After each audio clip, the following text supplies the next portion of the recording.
তো বন্ধুরা সেদিন বেগুন দিয়া মূলা শাক ভাজির একটা ভিডিও আমি আপলোড করছিলাম আর কি। তবে ভাজিটা কীরকম হয় এটা মানে তোমরা দেখাইছি না ভিডিও, ভাবছি সময় থাকলে তোমরা দেখাই, মানে ছোটোখাটো একটা রেসিপি আর কি শেয়ার করবো। তো দেখো বেগুন দিয়ে কীরকম মূলা শাক ভাজি হয়। এখন দেখো মূলা শাকের পুরো সিজনটাই শেষ, তবে এখনও কচি মূলা শাক পাইছি দেখে ভাবলাম শাকটা ভাজি করি উলাই বেগুন দিয়া। ফার্স্টে বেগুন একটু টুকরা টুকরা করিয়া সুন্দর করিয়া ভাজি করিয়া রাখছি আলাদা করিয়া। তারপরে মানে শাক ভাজির যেগুলো জিনিস দিতে লাগে সব দিলাম, যেমন পেঁয়াজ রসুন আদা কাঁচামরিচ সব কিছু দিয়ে একটু ফোড়ন দিয়া তারপরে শাকটা কিন্তু আমি দিলাম। আর শাকটা জানো তো আগে একটু বয়েল করে রাখছিলাম আর কি, এটা লেগে বেশি টেস্ট হয়। তো আগে একটু বয়েল করে রাখলাম, এটা এখন ফোড়নে দিলাম।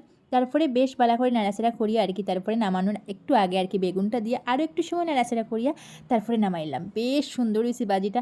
আর এটা না শাকটা একদম সফট হয়ে যায়, খাইতেও কিন্তু খুব স্বাদ লাগে। তোমরা করে একটু ট্রাই করে দেখো।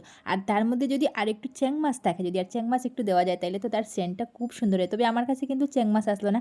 আর ভিডিওটা কীরকম লাগছে জানাই।